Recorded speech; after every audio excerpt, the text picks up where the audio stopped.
years I would talk about how I wanted to change the world, but I always left it up for someone else to do.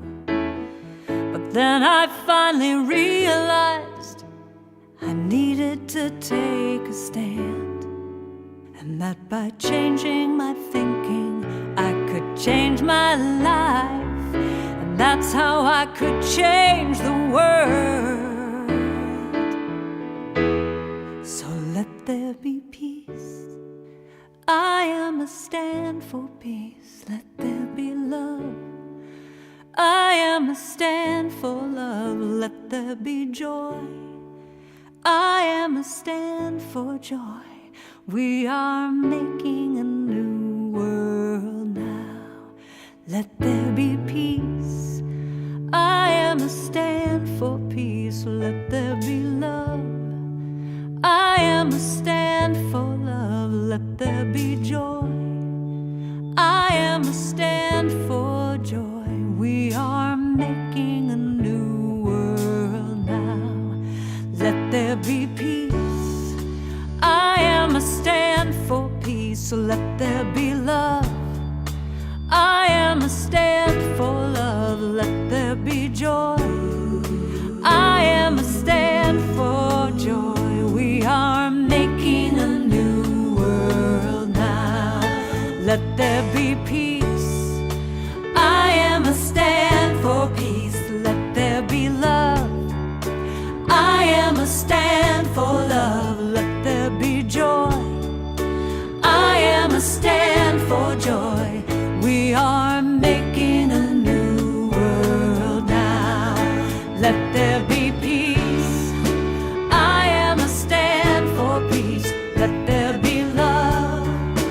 I am a stand for love. Let there be joy. I am a stand for joy. We are making a new world now. Let there be peace. I am a stand for peace. Let there be love. I am a stand. I'm gonna stand up for joy. I am a stand for joy. We are making a new world now. Let there be peace. I am a stand for peace. Let there be love. I am a stand for love. Let there be joy. I am a stand for joy. We are making a new world now. Let there be peace. I am a stand for peace. Love. I am a stand for joy. I am a stand. We are making a new world now. I know we are making a new world now. I can see it. We are making a new world now.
Welcome to the Unity Social Justice broadcast. We are so glad that you are with us. If you're here, you're called, as we are, to the importance of the call to social justice in our nation and our world at this time. We want to immerse ourselves in the awareness and acts of social justice the unity way. It's time that unity had its strong voice about social justice. The unity way, bending the arc of justice toward love. Our North Star is Micah 6:8. What does the divine require of me? But to do justice, not pray for justice, not just meditate on justice, but to do justice, praying with our feet, to love mercy, and to walk humbly with spirit. This is Unity Worldwide Headquarters' first social justice ministry. And it is time that we bring Unity's voice more fully to awareness and action in the area of social justice. So thank you for joining us. On the fourth Sunday of each month, we will broadcast a service focused on social justice.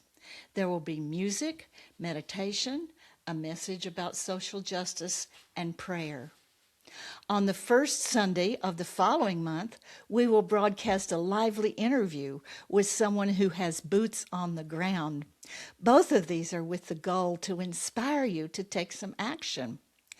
The broadcasts will begin at 3 o'clock Eastern, 2 p.m. Central, and 1 p.m. Pacific times, and they will run until about 3:50 p.m. Eastern, 2:50 p.m. Central, and 12:50 p.m. Pacific. There will be a Zoom meeting following at 4 p.m. Eastern, 3 p.m. Central, and 1 p.m. Pacific, and it will run for about 45 or 50 minutes. We hope that you will join us for the broadcast and then the Zoom meeting to follow, where we will inspire and support each other to become involved in social justice. You can send a request to our email, which is shown on a link of which is shown on the screen, and it is to Reverend Pat Webster at unitysocialjustice.org. A reminder also is that if you are called to financially support us, you can do so through PayPal or Zelle, shown on the link here. Welcome. We are so blessed to be here together. Thank you.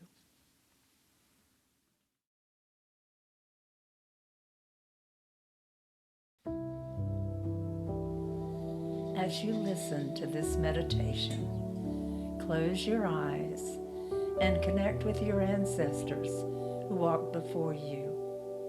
Feel the weight of their struggles, their resilience, and unwavering spirit. Let emotions flow through you like a river, acknowledging the injustices faced and the strength cultivated in the face of adversity. Now, in this moment, wherever you are, sitting, standing, or laying down,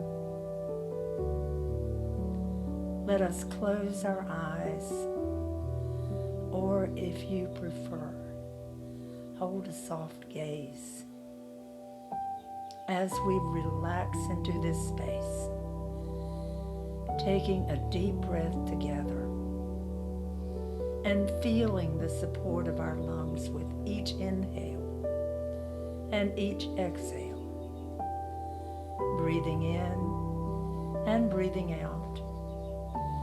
Feel the ground beneath us and a sense of belonging to the earth, knowing that everyone who lives or ever lived, all our ancestors, shared this same ground we walk on.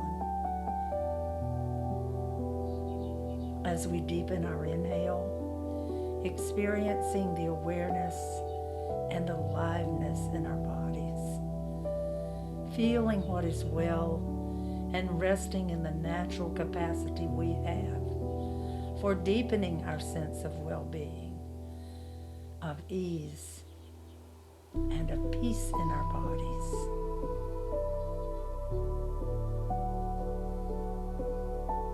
Breathing slowly. Sense again any way that you might need extra support, and gently squeeze your shoulders in both hands and give yourself a reassuring hug as you continue to breathe in and out through the power you have in your breath. In your heart, you feel the sources of love, well-being, and kindness as you remember a thoughtful friend, maybe a place where you felt nurtured, or a conversation where you felt understood. Sense how it is when we come together that we create a unity of connections across time and space, breathing in and out. See if you can hold a broader space for all those who have given their lives, and for all those who stood up in the face of adversity and in the name of racial justice.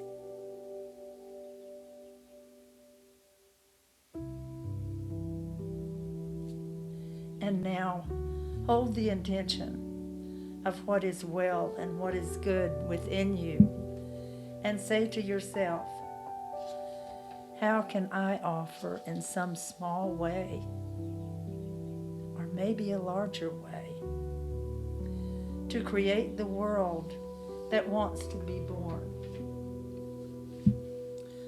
Because something inside you, something inside each of us, is struggling to be born. And in this moment, we ask ourselves, what can I do to birth a world where we wake up with eagerness? Eagerness to share the love, the peace, and kindness in our hearts. Where we can be a beacon of light, illuminating the path toward unity, equality, and justice for all. We can, right here and right now, as we ponder on the beauty of diversity and the interconnections of our souls. We envision a world where every being is seen, every being is heard, and every being is valued for their unique essence. For we are all one creation, just here to walk each other safely home. And thank you for being with me in this meditation. Namaste.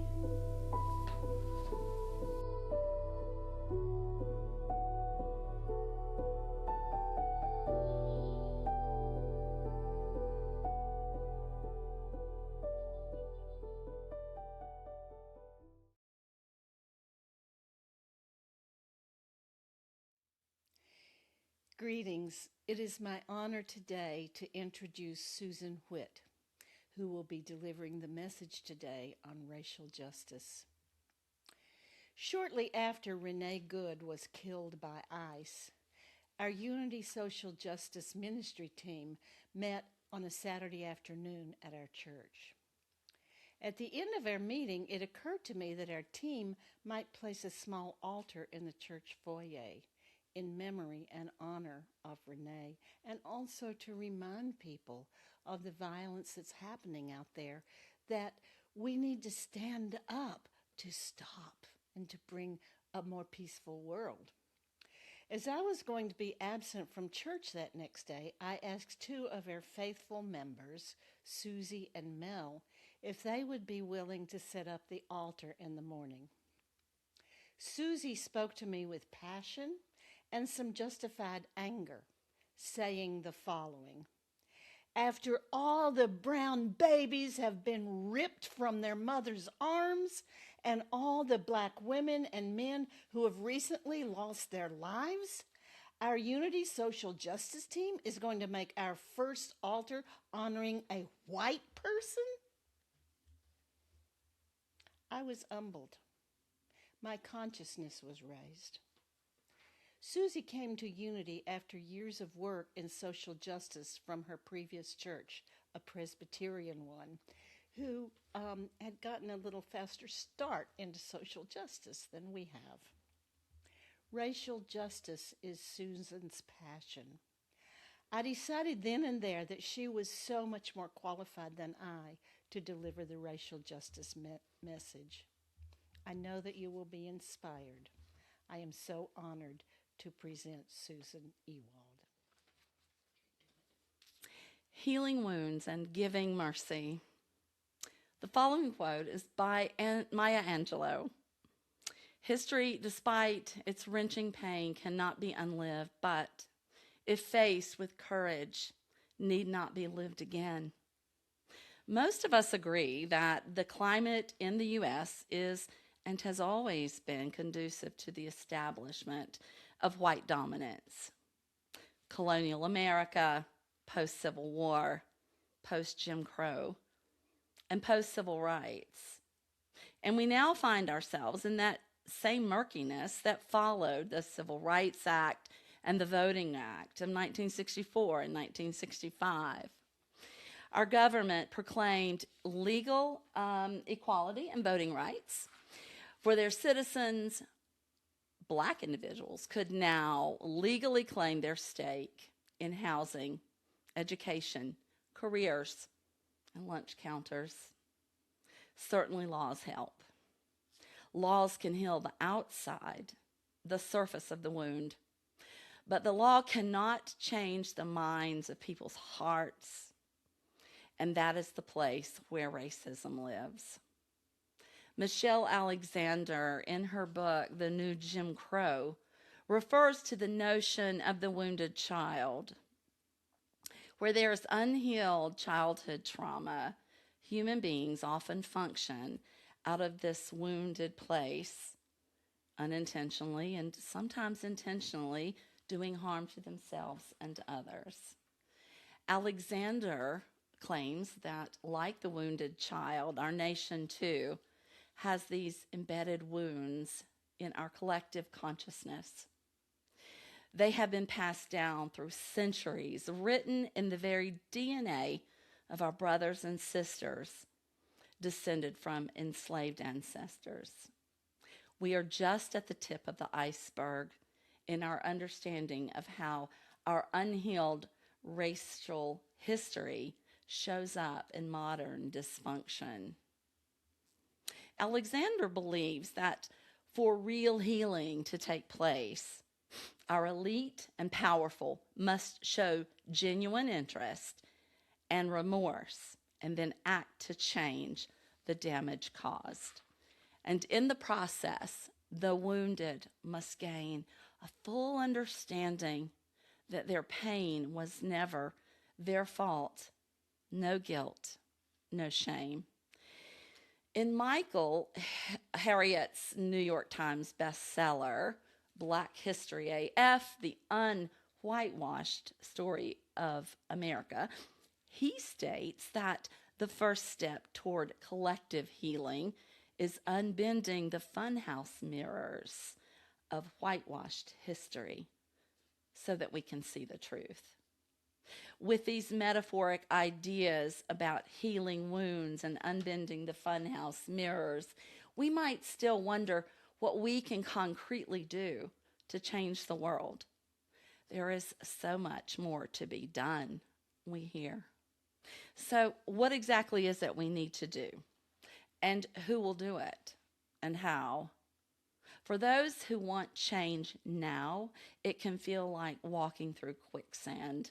The clock is ticking while the generations keep coming. For most of my life, I have experienced racial tension. It shows up in school, in work, in public sometimes. And though I am white, I am not the oppressed. I feel a weight, and I need to fix it to make it right.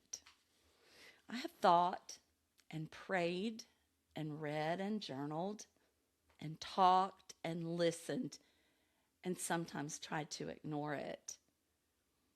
I can feel hopeless when stuck in my human-only capacity for change. But unity teaches us that we are not living without the divine. We are living in the divine, and the divine lives in us. Wherever we are, God is, and all is well, we pray. In preparing for this talk and searching online for insight, there we were, God and me, working as one, as I stumbled on a real possibility for change. I was reacquainted with the work of Bryan Stevenson, a world-renowned human rights attorney, author, speaker, and activist who I had not thought of in years. And he has some big things to say about change. Stevenson is the founder and executive director of the Equal Justice Initiative, the EJI, since 1989, focusing his work on condemned prisoners in the Deep South and saving over 130 prisoners from death row.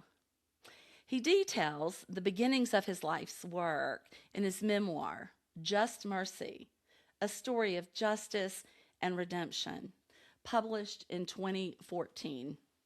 To read this book is to know the integrity and compassion of Bryan Stevenson. He has spoken extensively on his work and is especially noted for his 4 rules for achieving peace and justice. Stevenson prescribes 4 main principles that the powerful and privileged can employ to bring healing to the Black, underserved community still suffering. These core principles are to stay proximate to the suffering, to change the narrative, protect our hope, and do things that are comfortable, that are uncomfortable. In talking about proximity, Stevenson says that if we want to change the world, we must stay close to the people we are trying to help. We need to be among the poor, the suffering, the marginalized. He says that we often think we can change the world by staying in our places of power and privilege, our college campuses, our elected offices, our law firms. But we will have to get close enough to those who are poor, excluded, neglected, addicted, and dependent to understand the nature of these problems. His second principle is that we have to change the narrative about the problem we are trying to solve.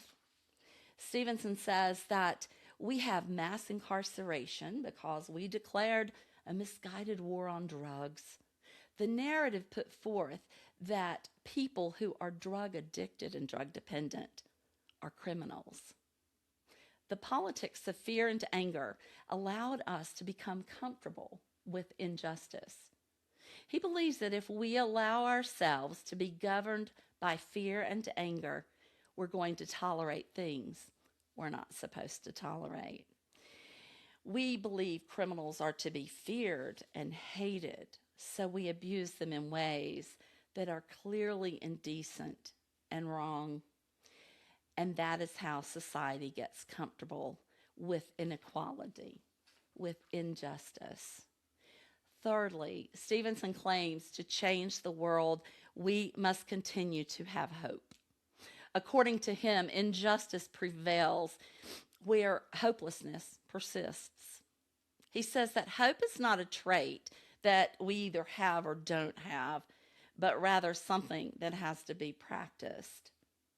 We can practice hope by learning about hopeful stories, stories from our world where hope overcomes despair.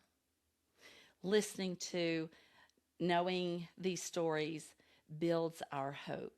And in order to give hope to others, we must have it ourselves.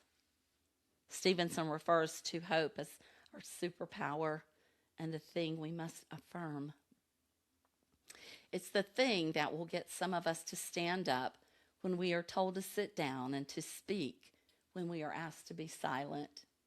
It is what gets us to do things that other people think we can't do.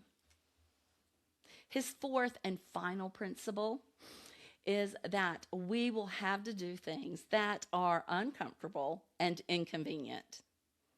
This fourth rule is the one that is the hardest pill to swallow. Stevenson posits that we do not change the world by only doing things that are easy. And in his speeches, he mentions tongue-in-cheek that nowhere in his long years of dedication and research has he come across even one example of social change without some measure of discomfort or inconvenience. Stephen tells a beautiful story, technically unrelated to this fourth rule, but that had me connecting it back immediately as I listened. He tells of a client on death row who was found to be intellectually disabled. The law is that those with intellectual disabilities are no longer executed. The client had been through the long appeals process and had been denied again and again. Judges also told Stevenson that his client's being intellectually disabled should have been filed with the system much earlier. And finally, the Supreme Court considered his request for a stay of execution. When they called with the results, they relayed that it was too late for a stay. Stevenson called the client to say that he was scheduled to be executed. His client sobbed and stuttered for an uncomfortably long time, trying to say something to his lawyer. He held the phone to his ear, tears running down his own cheeks. When the client could finally speak, he said, "Thank you. Thank you for trying. Thank you for trying to save my life." For Bryan Stevenson, that moment was almost a turning point. For a moment, he was sure this was the end of this road. He could not do this again. Something inside of him kept gnawing at him. He wondered, why is it that we want to hurt those who are already broken?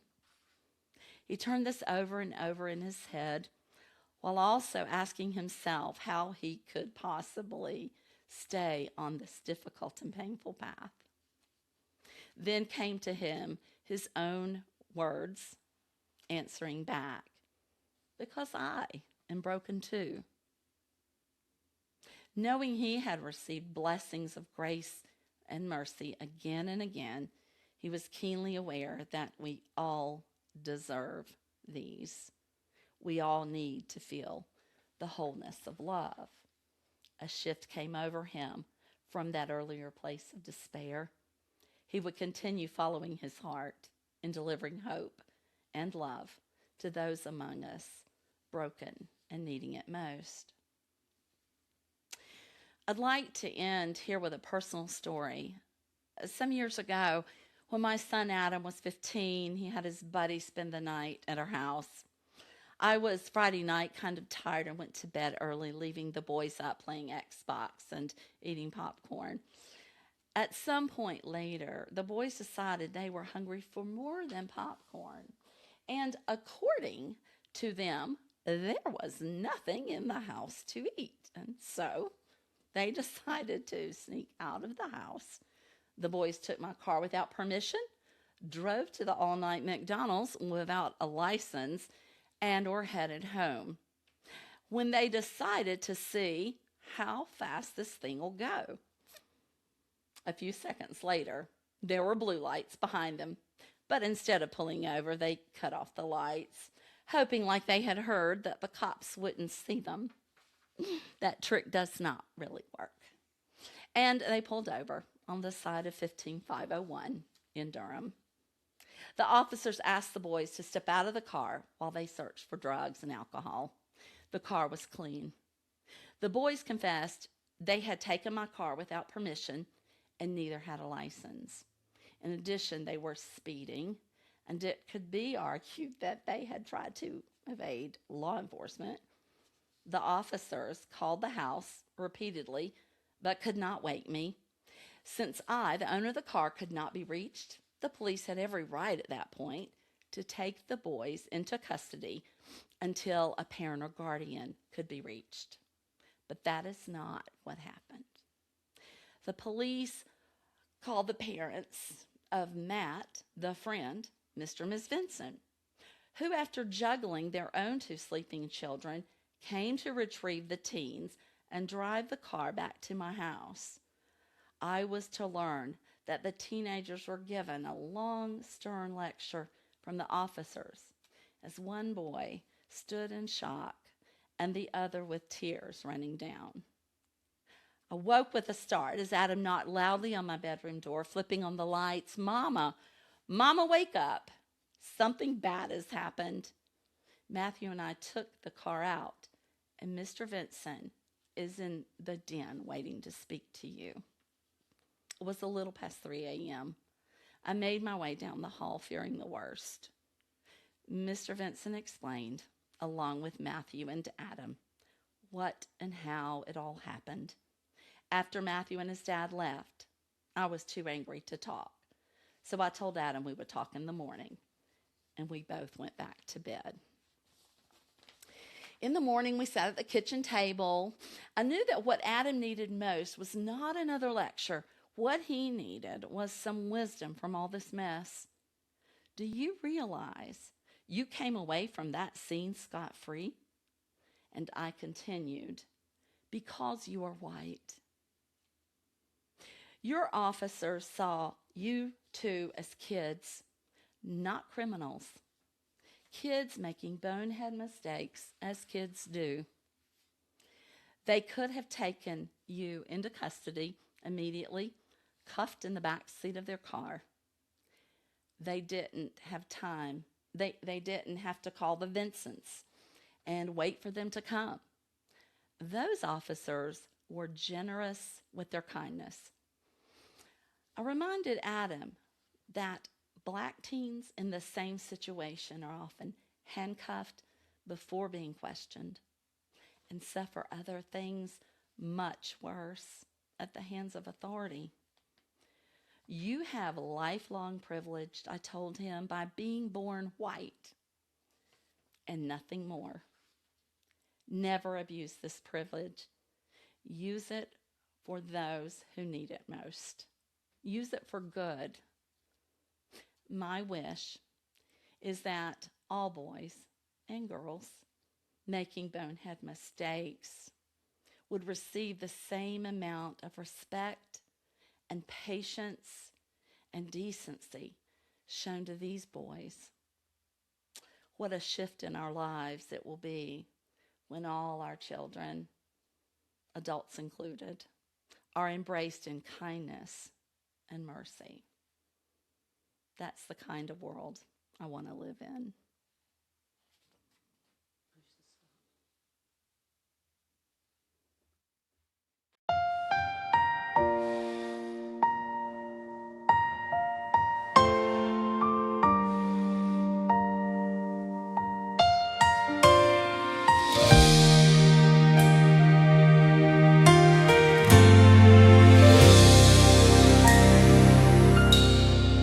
O King of heaven, hear our cry. Let truth arise, let mercy fly. Give power to the one who leads to heal the land and meet our needs. Let righteousness walk through the gates, and justice never come too late. Lift the poor, defend the weak, let the humble boldly speak. Let justice reign, rain down like rivers of gold. Let peace roll in like stories the prophets told. May every mountain bow, every valley sing to the glory of our righteous King. Let justice reign.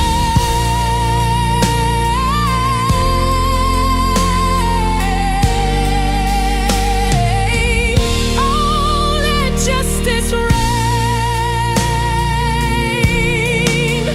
May he rule with a gentle hand, a shepherd to this troubled land.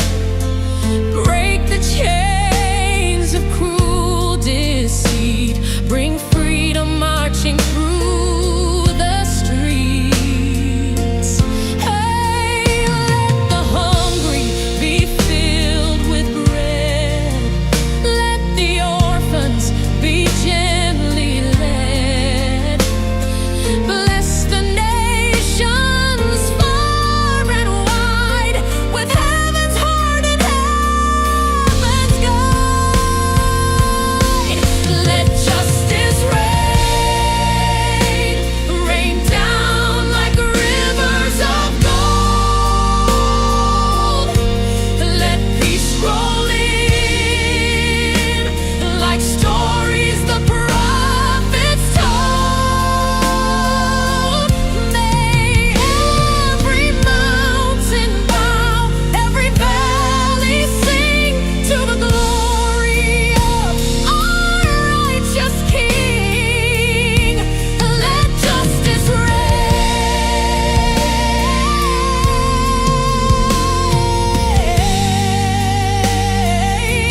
Oh, let justice reign.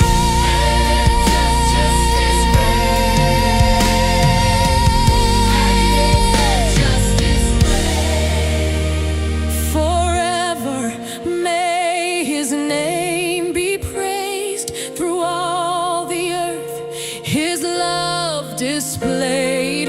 Kings may rise and thrones may fall, but the Lord our God will reign on all. Let justice reign down, rain down, rain down, rain down. Let mercy reign, break through this ground. Glory, glory, glory to his name.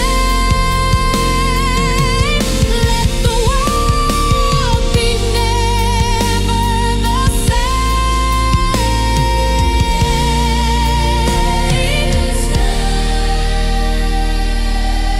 Let justice reign.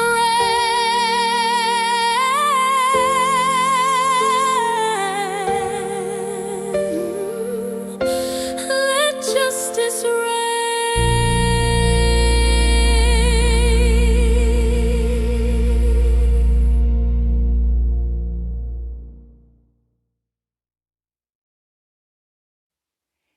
Thank you so much for being with us today.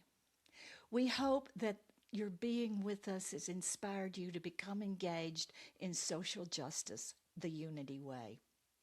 If your heart has been touched, we hope that you will also support us by sharing financial energy in some amount, large or small, that feels right for you.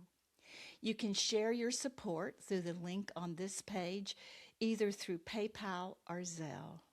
Thank you so much.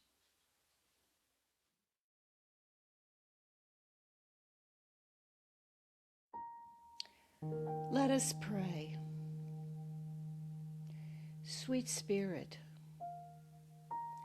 on earth as it is in heaven, we remember the words of Jesus when his people asked him, well, we didn't do anything to hurt anybody. And he replied, inasmuch as you've done it to the least of these, my brethren, you have done it to me. Please help us through our Christ consciousness. We affirm through our Christ consciousness that we stay in touch with our oneness, despite color of our skin or any other differences that we have, that we are all sisters and brothers, and that in diversity is our richness.